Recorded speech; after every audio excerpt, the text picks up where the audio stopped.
Welcome, Steeler Nation. I'm Stan Savran. It's my great pleasure to welcome in former Steelers defensive back, cornerback, Willie Williams. Willie, great to see you. Thanks for having me. It's our pleasure. Sixth-round draft choice out of Western Carolina.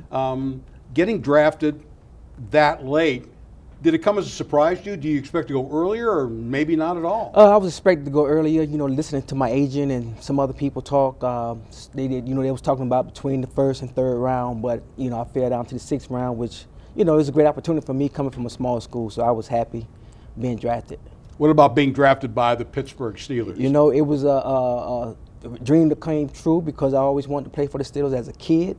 But to get drafted by them and to play for the Steelers, it was a great opportunity. Coming from your part of the country, what was it about the Steelers? It was the fact that they had won all those Super Bowls in the 70s? Yeah, exactly. And plus, I was a big Lynn Swann fan. I always thought I was him when I was playing street football. So, they had a great athletes back then. It's still Curtin era, and I was always staying on top of them. So my dad was a big Steelers fan as well.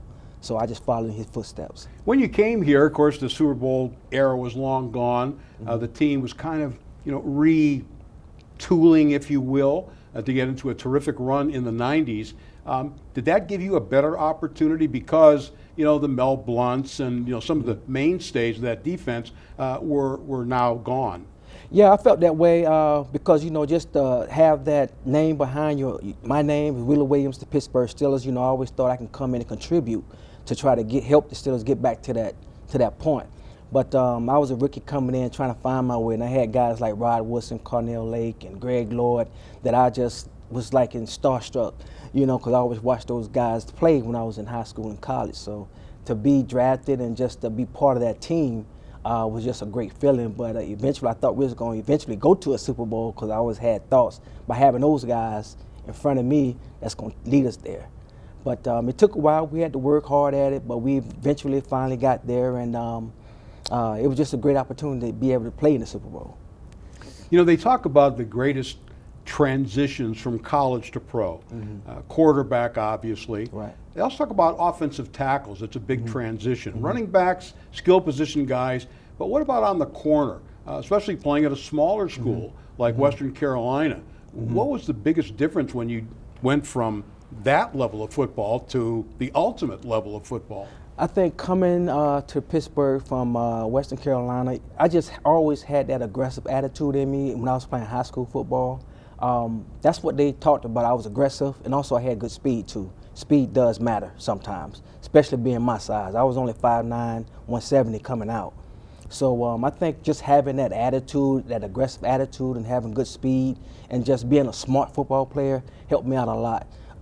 Coming in, I always thought, well, I'm the smallest guys, I got to be the toughest.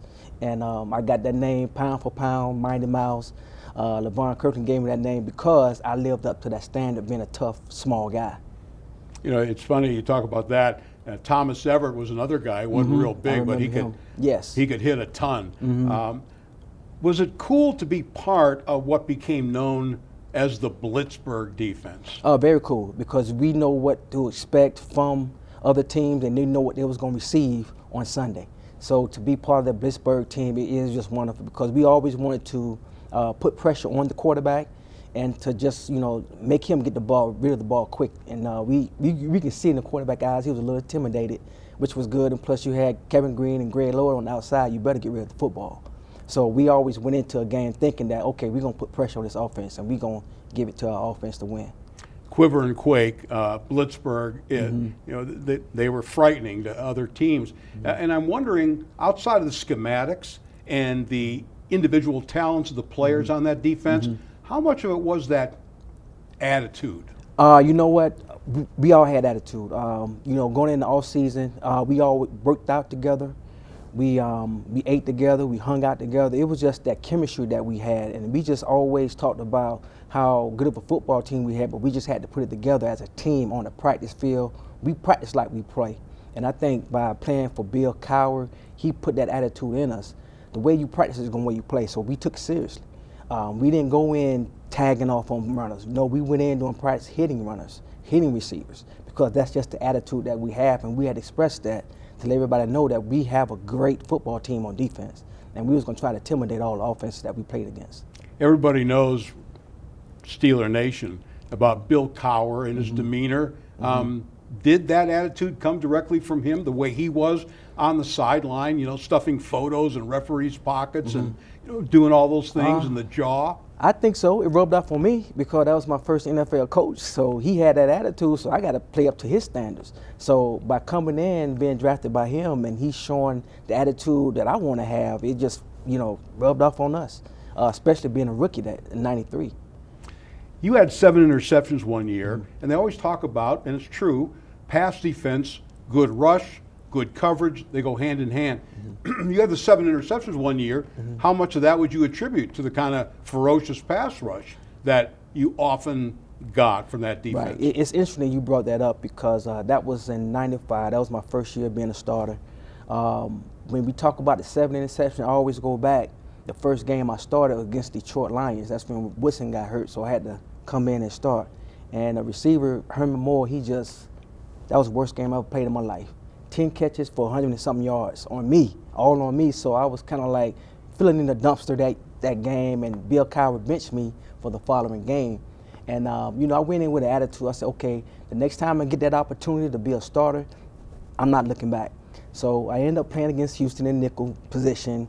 And then the Miami game, came back in as a starter. Bill Cowher came to me and said, you know what, Willie, Herman Moore beat everybody, so we're going to put you back in the starting lineup. And ever since then, didn't look back. And to get 7 interceptions that year, it came from the pass rush because I knew if I can just have good coverage on the back end, 3 seconds, that ball is coming out, and I'm going to be in position to make an interception.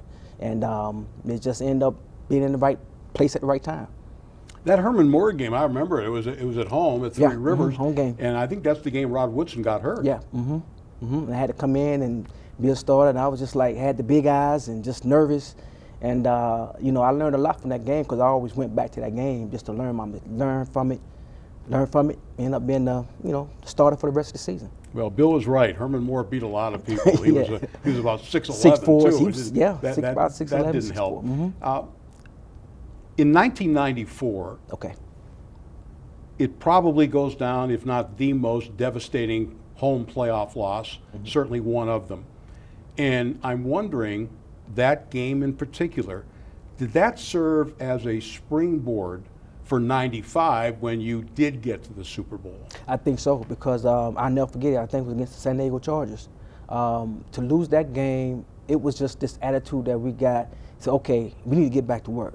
I mean, I remember the guys coming in the locker room, of course, was crying and just bawling, just wondering what happened. We had an opportunity, but it didn't work out. But to lose that game, I think it was just a building block for us to get back in '95. And we started earlier than normal, than most teams, because we said we got to get back.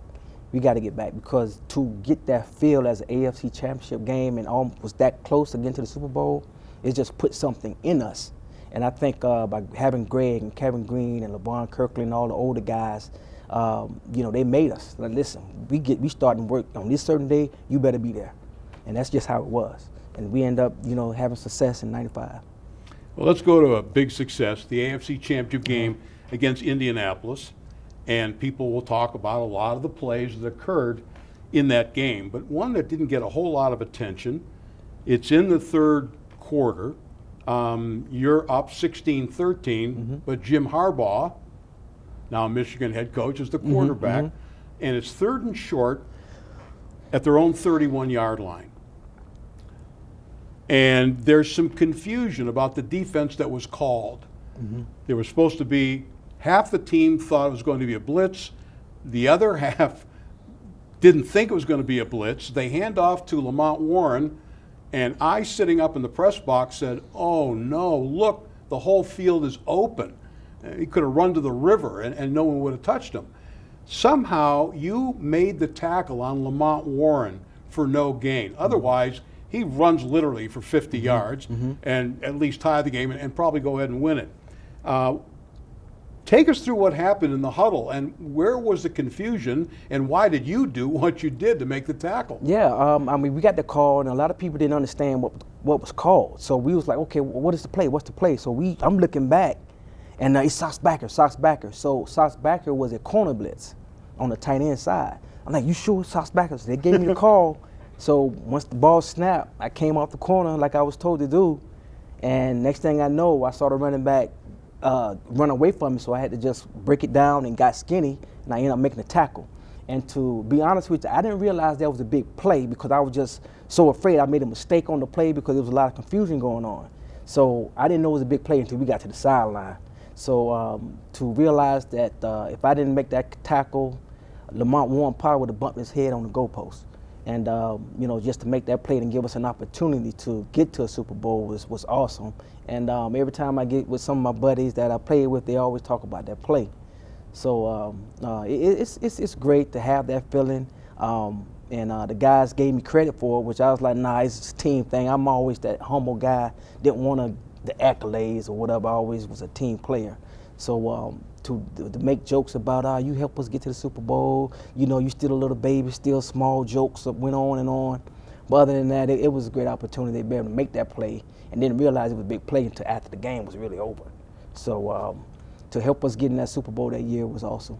Well, I'm glad your teammates remember, because I certainly do. It always sticks out as a moment of a horror in the making. What did the other half of the team think they were supposed to do? Well, they thought it was like a zone type play or whatever, but it's just the play wasn't called correctly in the huddle. And everybody broke the huddle, and everybody was just looking back, what's the play, what's the play, what's the play? And I got a Sauce Backer call. So Sauce Backer gave me a blitz on the corner, and I think the other corner was playing a zone type coverage. And everybody else, I was in the half that thought it was a blitz, and the other half was playing a zone coverage. So I thought it was a blitz, I did my job, but obviously it was a busted play. Well, that wasn't the only moment of heart-stopping. Everybody remembered the Hail Mary to Aaron Bailey in the end zone. Where were you on that play, and what was your perspective, and what did you see? Well, actually, I was in front of everybody, so my job was to try to go up and bat the ball down. I jumped up, and I barely tipped it, and then I looked back, the ball just kept going up in the air, kept going up in the air. Next thing you know, Randy Fuller came from backside and kind of like put his body in the way and kind of like knocked the ball down. And to see that, and to see Bailey almost catch that pass was just heart. My heart just stopped, because not again. You know that mindset came to, oh, not again. You know, so it was nerve-wracking. I can tell you that. It gave guys some gray hairs after that season. There was some delay when they actually said incomplete. Did you see it clearly, and you knew that the ball had hit the ground? I didn't see it clearly. Randy Fuller, Darren Perry saw it, and Cornell Lake. They knew the ball hit the ground. I didn't see it because I was in front of everybody. I just looked back and just happened to see the ball was still in the air, and next thing I know, I saw Randy just flash past me, and I couldn't get a good visual on the ball, so I'm just going with the referee's call. What was the feeling in the locker room knowing that you had won the AFC Championship after the lost to San Diego the prior year and knew that you were going to the Super Bowl?